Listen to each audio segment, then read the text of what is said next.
منتج ہوتی ہے اس میں وہ آیت آئی جو ہمیں پڑھی کل سورۃ توبہ کی لن یصیبنا الا ما كتب الله لنا وهو مولانا وعلى الله فليتوكل المؤمنون. تو اس کی ترجمہ پڑھا تو میں نے کبھی ہم نے یہ سورہ آیت پڑھی تو جب ترجمہ پڑھا تو یقین کریں میں نا وہ آپ کو اتنی آپ کی لیے دعا نکلی تو اس کو نا فوراً میں نے اس سے گزری نہیں. بعض دفعہ یہ ہوتا ہے کہ ہم فوراً بیٹھ جاتے ہیں آیت اور اس کو ترجمے نہیں پڑھتے. رکی اور وہاں پہ اس کا ترجمہ پڑھا میں نے کہ کہہ دو کہ ہم کو کوئی مصیبت نہیں پہنچ سکتی سوائے اس کے جو اللہ نے ہمارے لیے لکھ دی ہو. وہی ہمارا کارساز ہے اور مومنوں کو اللہ ہی کا بھروسہ رکھنا چاہیے. کتنا دکھ دور کرتی ہے یہ آیت بتائیں. قسم سے بہادر بنا دیتی ہے نا. بہادر بن جاتے ہیں ہم قرآن پڑھ کے. بہادر. تو رکی اور سوچا اس کو پڑھا اور اتنا سکون ملا.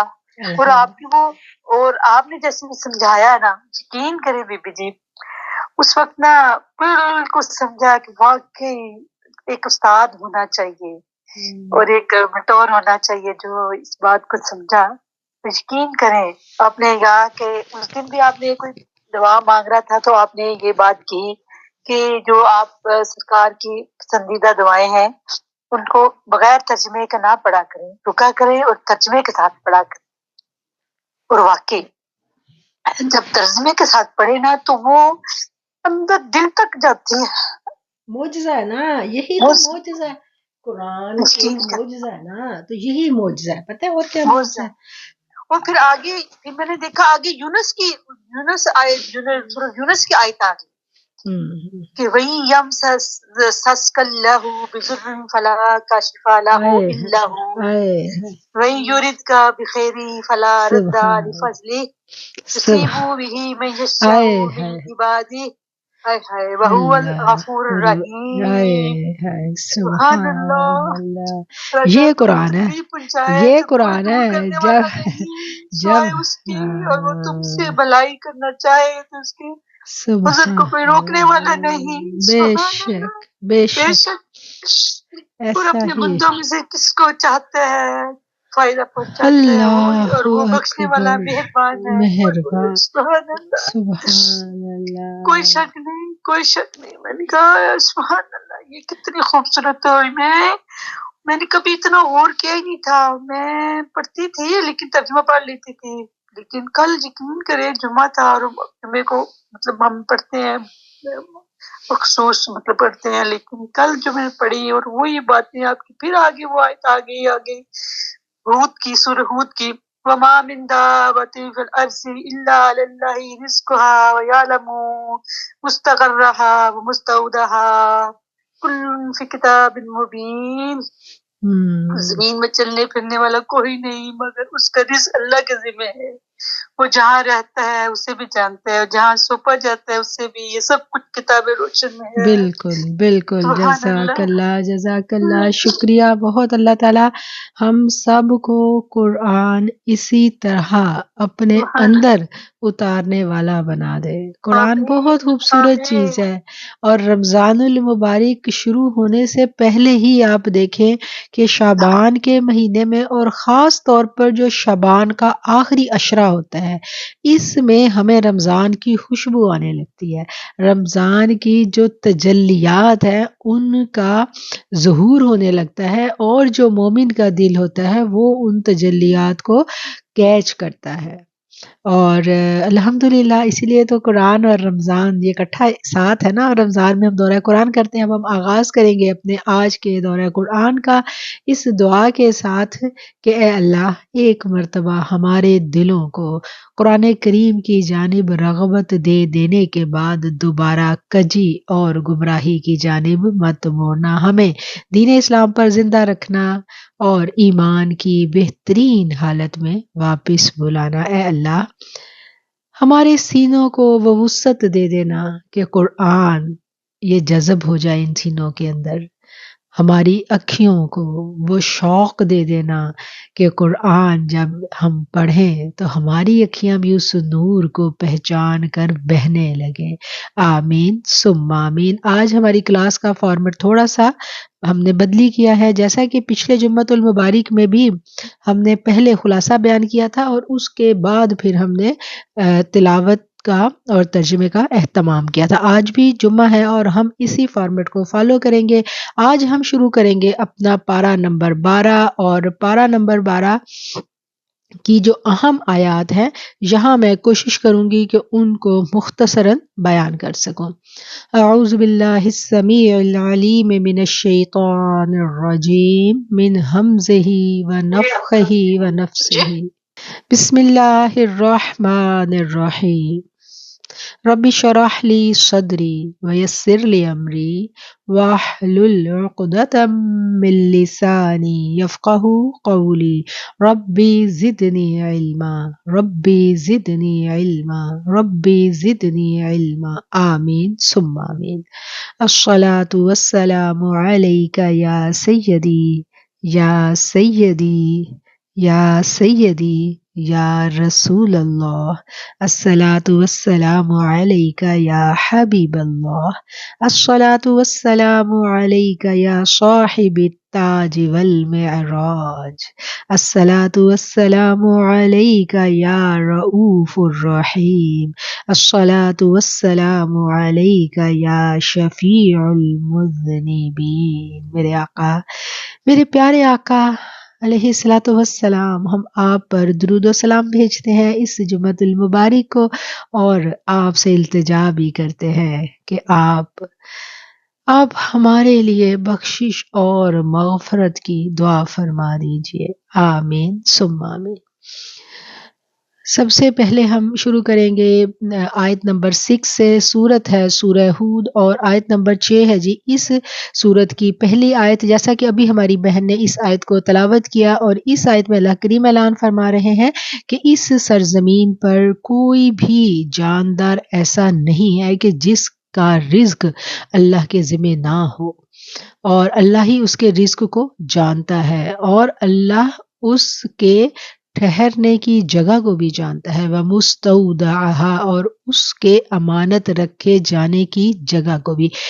کُلُّ فِی کتاب مبین، یہ سب کچھ ایک روشن کتاب میں لکھا ہوا ہے۔ وہ روشن کتاب کون سی ہے؟ لوح محفوظ۔ اس آیت سے ہمیں یہ پتہ چلتا ہے کہ جب اللہ تعالیٰ نے انسانوں کو اس زمین پر بھیجا تو یہ اللہ کا ایک پورا پلانڈ منصوبہ تھا، زبردست قسم کا ماسٹر پلان تھا جس کی پوری پلاننگ کی گئی اور پھر اس پلاننگ کو لکھ کر محفوظ کر لیا گیا۔ بچہ جب ابھی ماں کے پیٹ کے اندر ہوتا ہے تو اللہ تعالیٰ فرشتے کو بھیجتا ہے جو اس کے گلے میں ایک تختی جو ہے وہ ڈال آتا ہے جس کے اوپر اس بچے کے پوری کی پوری لائف کے کوڈ جو ہے وہ موجود ہوتے ہیں، اس کی زندگی اور اس کی موت کا وقت جو ہے وہ بھی وہاں لکھا ہوا ہوتا ہے، وہ کہاں پر دفن کیا جائے گا وہ بھی لکھا ہوا ہوتا ہے۔ کیسے ہمیں پتہ چلا؟ کہ اس آیت میں اللہ تعالیٰ فرما رہے ہیں اس کا رزق جو بھی اس نے دنیا میں ایک ایک دانہ جو اس نے کھانا ہے وہ پہلے سے طے شدہ ہے۔ اچھا، اب قرآن کو جب ہم سمجھیں گے تو بہت ساری ہماری الجھنیں اور ابہام دور ہو جائیں گے۔ ہمیں بڑی فکر ہوتی ہے اپنے رزق کی کہ میرا رزق جو ہے نا وہ کسی طریقے سے میں اس کو بڑھا لوں۔ رزق اللہ نے لکھ دیا ہے، اب وہ رزق مخصوص ہے، وہی رزق ہم نے اپنی پوری زندگی میں ہمیں ملنا ہے۔ اب آگے ہماری مرضی ہے کہ ہم اس کو حلال کر کے لے لیں یا حرام کر کے۔ یہ آپشن اللہ نے انسان کو دی ہے کہ اس کو حلال چاہے کر کے لے یا حرام کر کے لے، اور اس کا رزق جو ہے اس کے بارے میں اللہ تعالیٰ جانتا ہے کہ اس کو کہاں سے کیا رزق ملے گا، اور وہ بندہ نہیں جانتا، یہ اللہ کے پاس لکھا ہوا موجود ہے۔ اس لیے رزق کا وعدہ اللہ کا ہے، رزق کے لیے پریشان نہیں ہونا، یہ بات سمجھ لیں۔ جو لکھا گیا اس کے لیے کیوں پریشانی؟ لکھا کیا نہیں گیا؟ ہدایت نہیں لکھی گئی، وہ مانگنی ہے، اس کے لیے تگ و دو کرنی ہے، رب کو راضی کرنا ہے۔ ٹھیک ہے، تو رب کو راضی کرنا ہے وہ آپشنل ہے۔ کچھ ہوتا ہے تقدیر معلق، ایک تقدیر مطلق. تقدیر مطلق کیا ہے؟ جو لکھی گئی، جس میں کمی پیشی کوئی نہیں ہے. موت کا وقت لکھا گیا وہیں آنی ہے. قبر کی جگہ اللہ نے لکھ دی، اس جگہ قبر بننی ہے. جس کو قبر نصیب ہونی ہے اس کے لیے جگہ لکھ دی گئی، وہ بندہ وہاں پہنچ ہی جائے گا.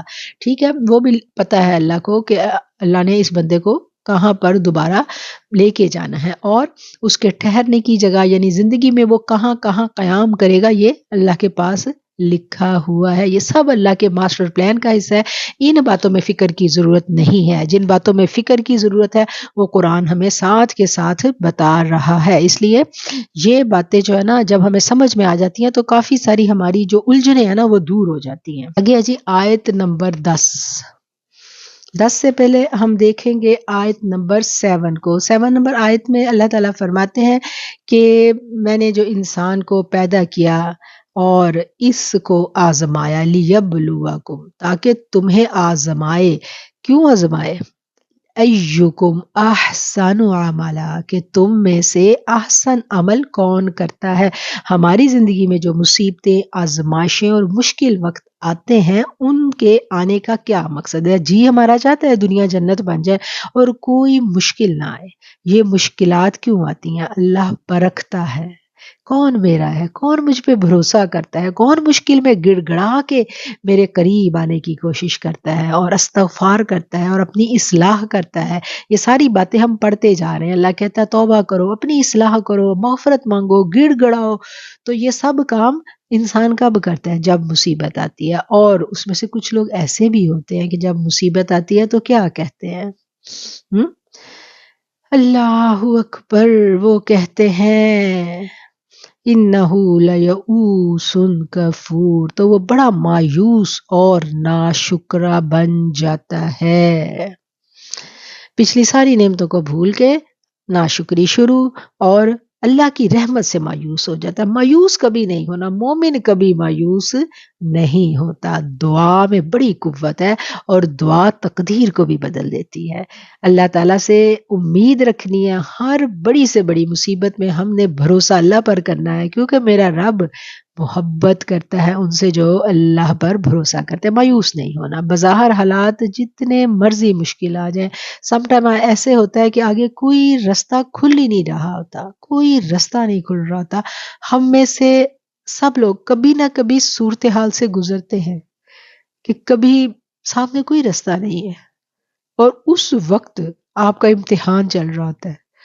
اس امتحان میں یا تو ہم نے پاس ہونا ہے یا فیل ہونا ہے.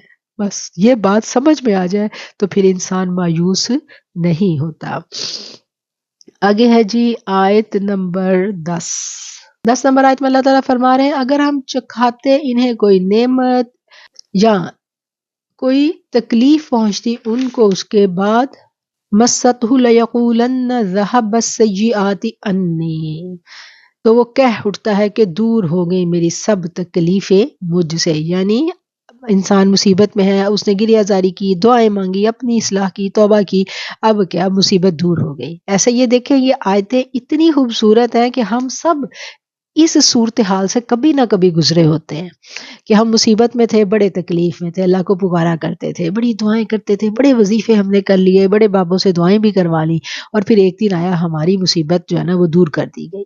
تو اللہ کہتا ہے ذہب السیئات، کہ ساری تکلیفیں جو ہے نا اس سے دور کر دی گئی. تو پھر اس نے کیا کہا؟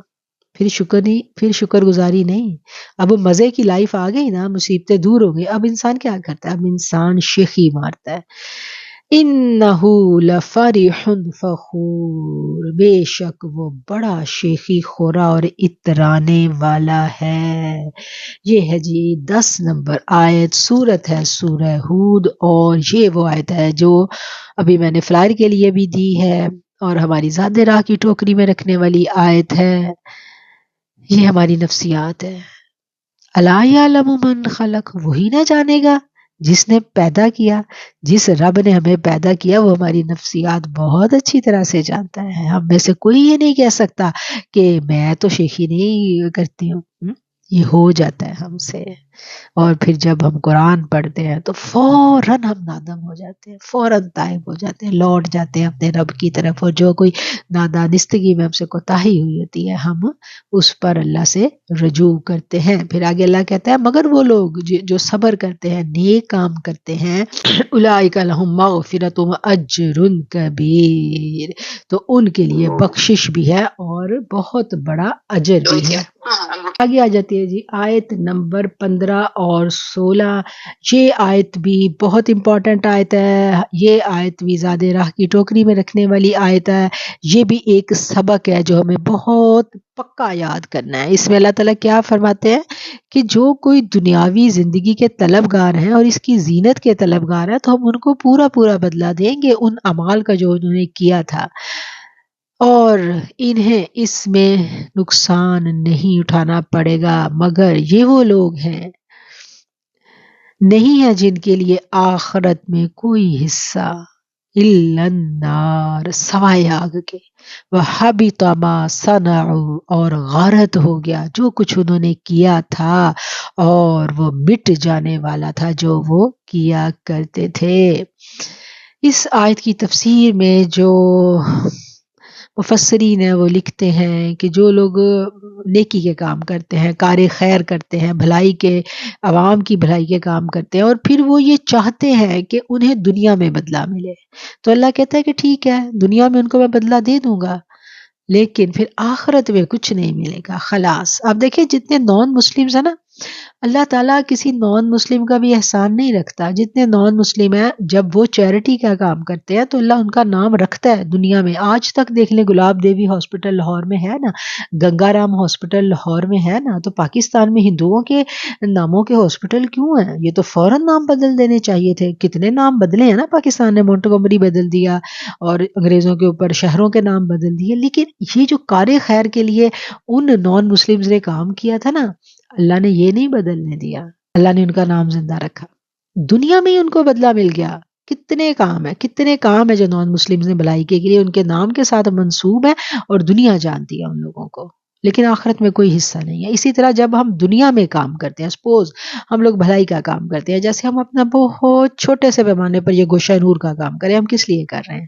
ہم اللہ کے لیے کر رہے ہیں، اور اللہ اس کو قبول کر لے۔ اور ہر وقت ہمیں مزید ڈرنا چاہیے، انسان ہے، کہیں ہمارے اندر شیخی نہ آ جائے، کہیں ہم اترانے نہ لگ جائیں، اللہ ہمیں معاف کرے۔ تو کیا ہے کہ جب طلب ہماری یہ ہوگی کہ ہمیں ستائش ملے، دنیا سے ہمیں ستائش ملے، دنیا میں ہماری واہ واہ ہو جائے، تو پھر اللہ کروا دے گا واہ واہ، بڑی واہ واہ کروائے گا، لوگ آپ کے ہاتھ چومیں گے، پھولوں کے ہار ڈالے جائیں گے، پیارے پیارے میسیجز آئیں گے، لیکن ان سب کے بعد پھر کیا ہوگا؟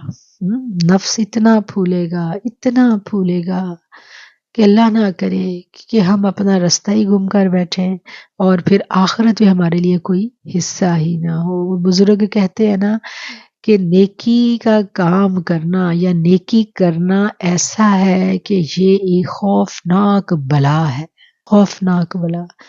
کیونکہ اگر نیکی کر کے اس نیکی کو دیکھنے بیٹھ گئے نا تو دنیا، اللہ اکبر کبیرہ، تو بس پھر دنیا جو آپ کے ساتھ کرے گی نا، آپ کو پتہ بھی نہیں چلے گا، آپ خالی ہاتھ ہو جاؤ گے اور خالی ہاتھ آگے جاؤ گے۔ اور اگر نیکی کر کے مڑ کے نہ دیکھو، وہ بزرگ کہتے ہیں نا، نیکی کرو دریا میں ڈال دو، بس گم کرو اور سامنے دیکھو، آگے بڑھو، اور کوشش، بھاگو، کوئی ستائش نہیں، کچھ نہیں چاہیے، بس ٹھیک ہے اللہ قبول کر لے، بھاگو۔ کیونکہ یہی ستائش، یہی تعریف کا احساس یہی مار دیتا ہے انسان کو، پتہ بھی نہیں چلتا اور ہم لڑک جاتے ہیں۔ اس لیے بہت یہ تلکڑ بازی ویڑا ہے، یہ بڑا مشکل سفر ہوتا ہے اللہ کو راضی کرنے کا۔ آگے آ جاتے ہیں جی آیت نمبر 28 آیت میں اس کا مضمون کا خلاصہ بیان کروں گی کہ جب حضرت نوح علیہ السلام نے اپنے قوم کے سرداروں کو دین کی دعوت دی تھی تو انہوں نے آگے سے کیا جواب دیا تھا کہ ہم تو تمہارے ارد گرد غریب لوگوں کو دیکھتے ہیں اور تم میں ہم پر کیا فضیلت ہے۔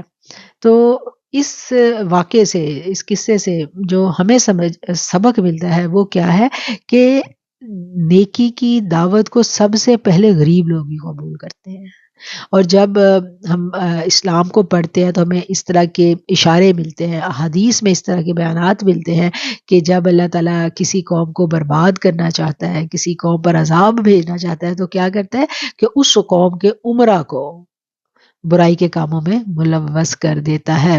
برائی، بے حیائی، غلط کاری، یہ سب کہاں سے شروع ہوتی ہے؟ ایلیٹ کلاس سے شروع ہوتی ہے، اور ہوتے ہوتے پھر یہ اینڈ میں جا کے غربا تک پہنچتی ہے، متوسط تک پہنچے گی، پھر تھوڑے اپر مڈل اینڈ میں آ کے غریب تک پہنچے گی۔ تو کیا ہے کہ اس بات کو ہم نے سمجھ لینا ہے کہ اگر کہیں پر دین کا کام ہو رہا ہے اور وہاں پر غریبوں کا جھمگٹا ہے تو ہمیں ان سے کوئی ایسا احساس دل میں پیدا نہیں ہونا چاہیے۔ یہ میں نے پہلے بھی بہت دفعہ بات سنائی ہے اپنی ایک فرینڈ کی، کہ میں نے اس کو کہا کہ آپ یہ کسی مطلب دین کا علم حاصل کرو جو آپ کے قریب مدرسہ ہے، کہیں بھی آپ جاؤ۔ تو کہتی میں گئی تھی آپ کے کہنے پہ، یہ اس زمانے کی بات ہے جب ابھی یہ زوم کلاسز کا اور یہ والا دور نہیں تھا، فزیکلی لوگوں کو جانا پڑتا تھا۔ کہتی میں گئی تھی، ان جگہوں پہ بڑے غریب لوگ بیٹھے ہوتے ہیں، میں تنگ پڑتی ہوں تو میں واپس آ گئی۔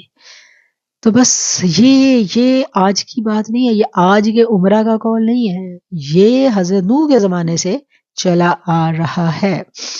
اور آگے آ جاتی ہے جی آیت نمبر 29 نمبر آیت میں، جب حضرت نوح علیہ السلام تبلیغ کر رہے ہیں تو انہوں نے کہا تھا لا اسألکم علیہ مالا ان اجری علی اللہ، کہ میں اس دعوت و تبلیغ پر تم سے کوئی مال طلب نہیں کر رہا، یعنی تبلیغ کا کام جو ہے اس کو کرنے میں معاوضہ نہیں لینا چاہیے۔ تبلیغ کا کام جو ہے یہ بے لوث ہو کر کرنے کا کام ہے۔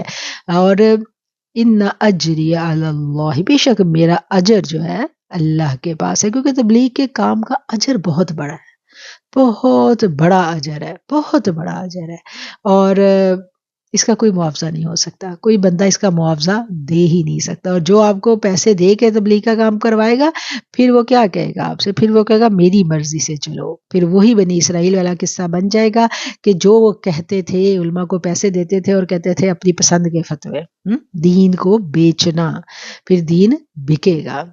اور آج بھی بکتا ہے دین، فتوے بکتے ہیں نا آج بھی، تو آج بھی بکتا ہے۔ آگے ہے جی 42، 43، 44 اور 45، یہ وہ آیتیں ہیں جو حضرت نوح علیہ السلام کا قصہ جن میں بیان کیا گیا۔ ہم دیکھیں گے کہ حضرت نوح علیہ السلام کا قصہ یہاں بیان کیا گیا، اس میں ہمارے لیے کیا سبق ہے۔ اس میں یہ 2-3 اسباق ہیں بڑے ضروری جو ہمیں سمجھ لینے ہیں کہ حضرت نوح علیہ السلام نے جب اپنی قوم کو دعوت دی 950 برس، چند لوگوں کے سوا لوگ اسلام قبول نہیں کر سکے تھے۔ پھر اللہ تعالیٰ نے ان کو حکم دیا ایک کشتی بناؤ، وہ کشتی میں سوار ہو گئے، جوڑے جوڑے انہوں نے سب چیزوں کے اپنی کشتی میں رکھ لیے، اور ایسے میں آپ کا جو بیٹا تھا وہ اس کشتی میں سوار نہیں ہوا تھا، اور آپ نے کیا کہا تھا؟ اللہ سے دعا کی تھی کہ یہ تو میرا بیٹا ہے، اللہ تو نے تو کہا تھا کہ تو میرے اہل و عیال کو بچا لے گا۔ تو پھر اللہ نے کیا جواب دیا تھا؟ وہ جواب بھی جو ہے نا انہی آیتوں میں موجود ہے۔ ابھی آپ لوگ یہ آیتیں سنیں گے تو آپ کو وہ جواب جو ہے نا وہ بھی مل جائے گا۔ اور حضرت نوح نے اپنے بیٹے کو بچانے کے لیے آوازیں دی تھی، اس کو کہا تھا کہ آ جاؤ، تو اس نے کیا کہا تھا؟ اس نے کہا تھا کہ نہیں، جب آئے گا تو میں تو اس کے اوپر چڑھ جاؤں گا، میں تو پہاڑ پہ چڑھ جاؤں گا، میں ایسے اپنی عقل کو لے آیا تھا نا کہ میں ایسے جان بچا لوں گا، ایسے جان بچا لوں گا۔ تو پھر اللہ اکبر، میرے رب نے کیا کیا؟ میرے رب نے پھر ایک بہت بڑی موج تھی جو حضرت نوح کے اور بیٹے کے درمیان حائل کر دی، کیونکہ وہ باپ تھا نا، وہ اولاد تھی، اللہ کو پتا تھا باپ سے برداشت نہیں ہوگا آنکھیوں سے دیکھنا، تو وہ بڑی سی موج ایک آ جاتی ہے، وَهِيَ تَجْرِي بِهِمْ فِي مَوْجٍ كَالْجِبَالِ، اور وہ چلنے لگی انہیں لے کر ایسی موجوں پر جو پہاڑ کی مانند تھی، اور پکارا نوح علیہ السلام نے اپنے بیٹے کو، اور وہ ان سے الگ تھا، بیٹا سوار ہو جاؤ ہمارے ساتھ، یا بنی ارکب معنا ولا تکن مع الکافرین، اور تم کافروں کے ساتھ نہ ملو، قال سآوی، بیٹے نے کہا مجھے کشتی کی ضرورت نہیں ہے، میں پہاڑ کی پناہ لے لوں گا جو مجھے پانی سے بچا لے گا۔ آپ نے فرمایا آج کوئی بچانے والا نہیں ہے اللہ کے حکم کے علاوہ مگر جس پر وہ اللہ رحم کرے۔ وحال بینہما الموج فکان من المغرقین، اور اسی اسنا میں حائل ہو گئی ان کے درمیان ایک موج، پس ہو گیا وہ ڈوبنے والوں میں سے، اور حکم دیا اے زمین نگل لے اپنے پانی کو۔ اور پھر حضرت نوح نے کیا کہا تھا؟ وَنَادَى نُوحٌ رَبَّهُ فَقَالَ رَبِّ إِنَّ ابْنِي مِنْ أَهْلِي وَإِنَّ وَعْدَكَ الْحَقُّ وَأَنْتَ احکم الحاکمین۔ پکارا نوح نے اپنے رب کو، عرض کی اے میرے پروردگار میرا بیٹا بھی تو میرے اہل میں سے تھا، یقیناً تیرا وعدہ سچا ہے اور تو سب حاکموں سے بہتر حکم کرنے والا ہے۔ اللہ نے کہا تھا نا کہ میں تجھے اور تیرے گھر والوں کو بچا لوں گا، اب وہ اللہ سے کہہ رہے ہیں کہ اللہ میرا گھر والوں میں تو میرا بیٹا بھی تھا۔ پھر اللہ نے کیا فرمایا؟ وہ تیرے گھر والوں میں سے نہیں تھا، انہ لیس من اہلک، وہ تیرے گھر والوں میں سے نہیں تھا، انہ عمل غیر صالح، کیونکہ اس کے عمل نیک نہیں تھے، اچھے عمل نہیں تھے اس کے۔ فلا تسألنی، پس مجھ سے سوال مت کرو، ما لیس لک بہ علم، اس بات کا جس کا آپ کو علم نہیں ہے۔ انی اعظک ان تکون من الجاہلین، میں آپ کو نصیحت کرتا ہوں اللہ اکبر کہ نہ ہو جانا نادانوں میں سے۔ قال ربی، عرض کرنے لگے اے رب، انی اعوذ بک، بے شک میں تیری پناہ چاہتا ہوں، ان اسألک، ایسے سوال سے کہ ایسا سوال تجھ سے کروں جس کا مجھے علم نہیں ہے۔ وَإِلَّا تَغْفِرْ لِي، اور اگر تو مجھے نہ بخشے، وَتَرْحَمْنِي، اور مجھے پر رحم نہ فرمائے، اَكُن مِّنَ الْخَاسِرِينَ، تو میں ہو جاؤں گا گھاٹا پانے والوں میں سے۔ تو یہ واقعہ حضرت نوح علیہ السلام کا یہاں ڈیٹیل کے ساتھ بیان کیا گیا ہے، اور اس واقعے سے جو سبق ہم نے اٹھانا ہے، سمجھنا ہے، وہ بڑا خوفناک سبق ہے۔ اللہ کریم ہمارے بچوں کو، ہماری اولادوں کو اپنے فرما بردار بندوں میں شامل کر لے، آمین ثم آمین۔ آگے ہم دیکھیں گے جی 56 نمبر آیت۔ 56 نمبر آیت میں اللہ کریم فرما رہے ہیں کہ زمین پر کوئی جاندار ایسا نہیں ہے آخذ بناصیتہا، جس کو اس کی پیشانی کے بالوں سے اللہ نے پکڑ نہ رکھا ہو۔ کوئی بندہ، کوئی جاندار، انسان تو کیا کوئی حیوان بھی ایسا نہیں ہے جس کا کنٹرول اللہ کے پاس نہ ہو۔ ہم کہیں بھی چلے جائیں، اللہ جو ہے نا وہ غالب ہے، ہم اسی کے قبضہ قدرت میں ہیں، نہ ہمیں اپنی سانسوں پر کوئی اختیار ہے۔ آج گلے میں اٹک جائے، کتنے پیشنٹ ہیں جہاں کے دیکھیں ہاسپٹل بھرے پڑے ہیں، کتنے لوگ ہیں جو آکسیجن پہ ہیں، کتنے لوگ ہیں جو وینٹیلیٹر پہ ہیں، کتنی دنیا ہے۔ سب سب سب کوئی ایسا نہیں ہے اللہ جس سے غافل ہے، اور سب کی پیشانی کے بالوں سے اللہ نے اس کو پکڑ رکھا ہے۔ تو بتائیں اس رب سے بھاگ کے ہم نے جانا کدھر ہے؟ کوئی جگہ نہیں، کوئی رستہ نہیں ہے، بس وہی رب ہے، لا الہ الا ہو، کوئی نہیں اس کے سوا، اور وہی ہے۔ ان ربی علی صراط مستقیم، بے شک میرا رب سیدھی راہ پر ہے۔ آگے ہے جی 61 نمبر آیت۔ 61 نمبر آیت ایک خوبصورت آیت ہے، دل بڑا دہل گیا تھا پچھلی آیتیں پڑھ کے، تو میرا رب کیا کہہ رہا ہے، پریشان نہیں ہونا۔ فاستغفروہ، پس تم مغفرت طلب کرو، ثم توبو، پھر رجوع کرو، توبہ کرو۔ اچھا یہ بات بڑی ضروری ہے کہ جب اللہ اپنے بندوں کو اپنی طرف بلاتا ہے نا، تو پہلے کیا کہتا ہے؟ کہتا ہے پہلے اپنے آپ کو سدھارو، پھر میں تمہاری دعا کو قبول کروں گا. ابھی آپ پیچھے آیتوں کو پڑھتے آ رہے ہیں نا تو ہم اللہ کا قانون سمجھ رہے ہیں. کہیں اللہ نے یہ نہیں کہا کہ بس تم دعا کرو میں قبول کر لوں گا. اللہ کہتا ہے پہلے تم مغفرت طلب کرو، مجھ سے معافی مانگو، مجھ سے توبہ کرو، پھر میں التفات کروں گا. ان ربی قریب مجیب، بے شک میرا رب قریب ہے اور وہ دعا کو قبول کرنے والا ہے. آیت ہے جی 61. آگے آ جاتی ہے جی حضرت ابراہیم علیہ السلام کو بڑھاپے میں حضرت اسحاق علیہ السلام کی پیدائش کی خوشخبری دی گئی تھی. آیت ہے 72. اور اس وقت جب یہ خوشخبری دی گئی تو ان کی بیوی نے کیا کہا تھا کہ میں تو اتنی بوڑھی ہو چکی ہوں. تو پھر اللہ تعالیٰ نے کیا کہا کہ یہ سب میرے اختیار میں ہے، اور اللہ تعالیٰ نے ان کو ایک نیک بیٹا عطا فرمایا جن کا کیا نام تھا؟ حضرت اسحاق علیہ السلام. اور حضرت ابراہیم علیہ السلام کی 75 نمبر آیت میں اللہ خوبیاں بیان کرتا ہے. وہ اللہ کے دوست تھے اور ہر حال میں اللہ کی طرف رجوع کرنے والے تھے. اور ابراہیم کی اتنے سخت امتحانات میں سے وہ گزرے تھے، اتنے سخت امتحانات میں سے وہ گزرے تھے، اور پھر اللہ نے ان کو نوازا بھی پڑا. اللہ بڑا قدردان ہے، جو جتنے سخت امتحان سے گزرتا ہے پھر اللہ کا کرم بھی اس پر اتنا زیادہ ہو جاتا ہے. اور اس کے بعد حضرت لوط کی قوم کی کہانی آ گئی، اور حضرت لوط کی قوم جس برائی میں مبتلا تھی، اللہ اکبر کبیرہ، وہ برائی آج بے حد کھلے عام پھیل چکی ہے، اور لوگ اس برائی کو برائی نہیں سمجھ رہے، اس پہ بات کرتے ہیں، مسلمان اس پہ بات کرتے ہیں. اتنا قبیح عمل تھا کہ اس قوم پر پتھروں کی بارش ہوئی تھی.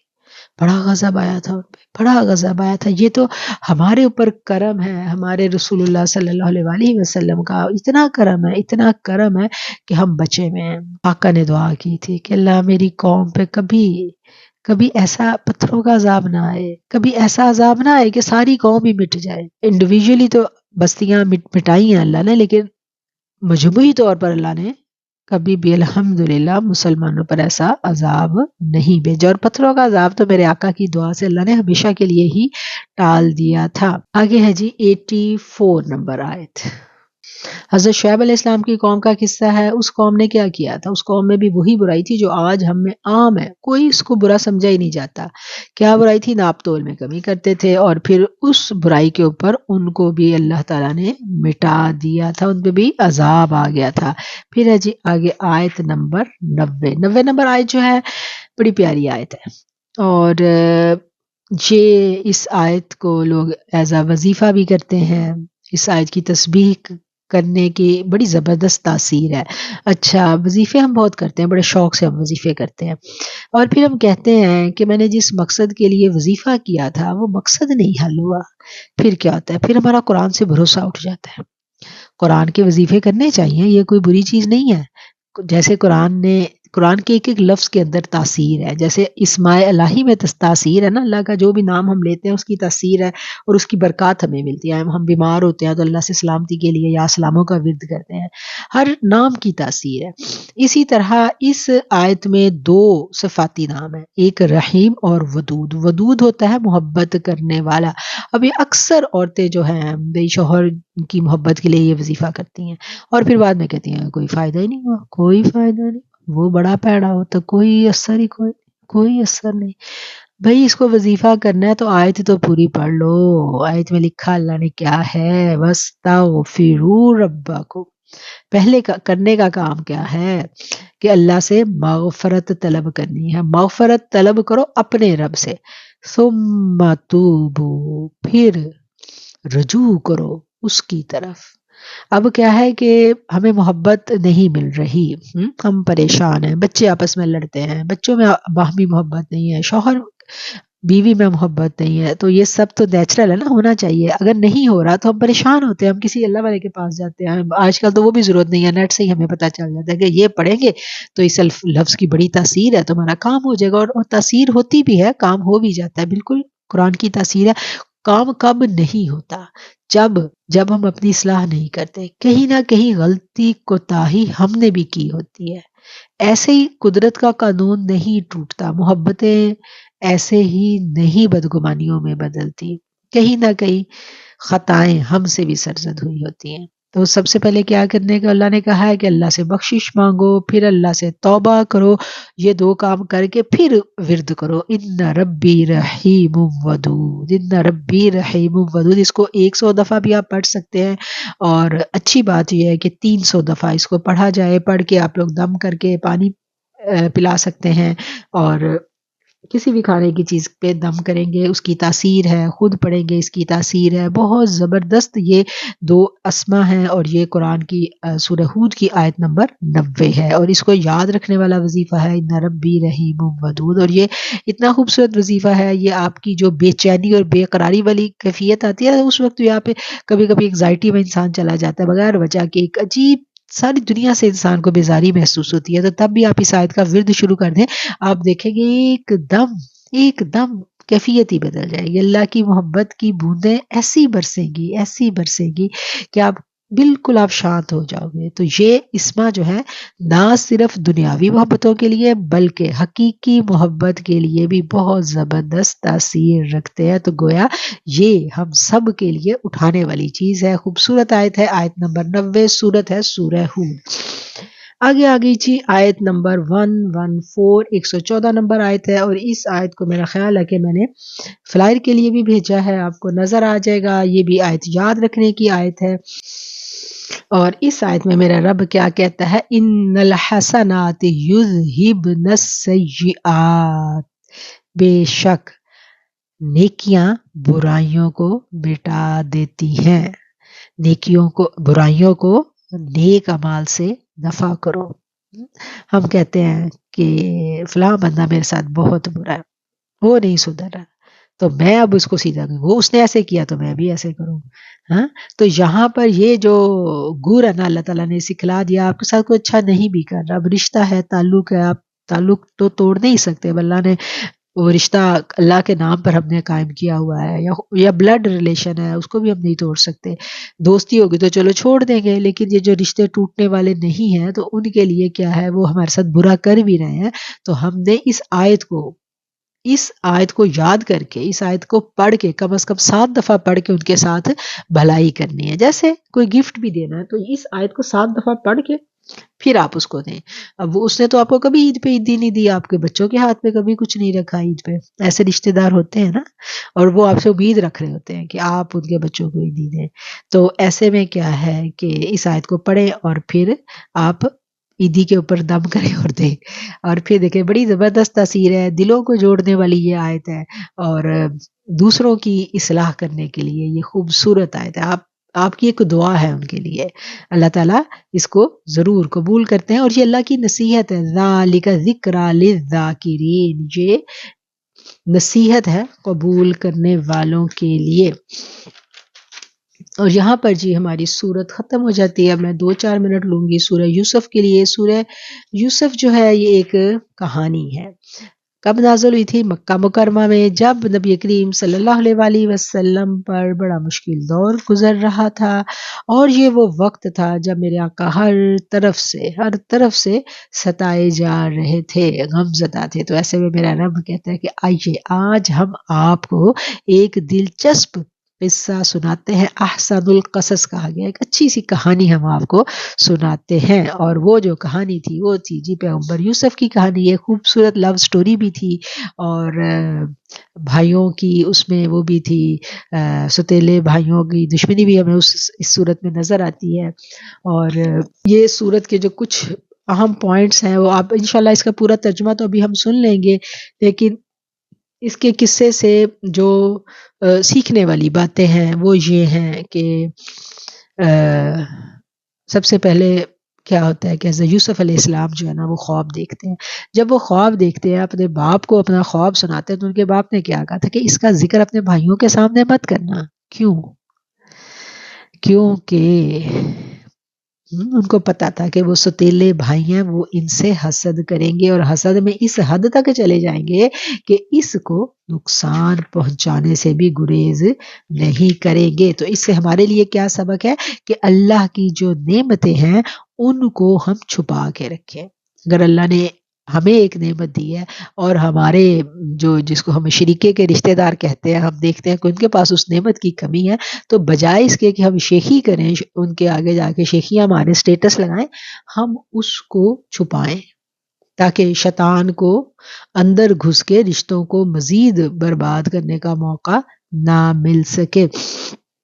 تو انہوں نے حضرت یوسف علیہ السلام نے ان کو کہا تھا فَيَكِيدُ لَكَ كَيْدًا، وہ تیرے خلاف سازشیں کریں گے، اِنَّ الشَّيْطَانَ لِلْإِنسَانِ عَدُوٌّ مُبِينٌ، اور بے شک شیطان انسان کا کھلا دشمن ہے۔ اور پھر انہوں نے سازش کی اور یوسف علیہ السلام کو ڈال دیا جی کنویں میں، اور یہ کہانی ہم سب جانتے ہیں، وہ کنویں میں گر جاتے ہیں اور وہاں سے پھر وہ عزیز مصر کے پاس پہنچ جاتے ہیں، اور عزیز مصر کی بیوی جو ہے وہ آپ کے حسن پر فریفتہ ہو جاتی ہے، آگے اس کے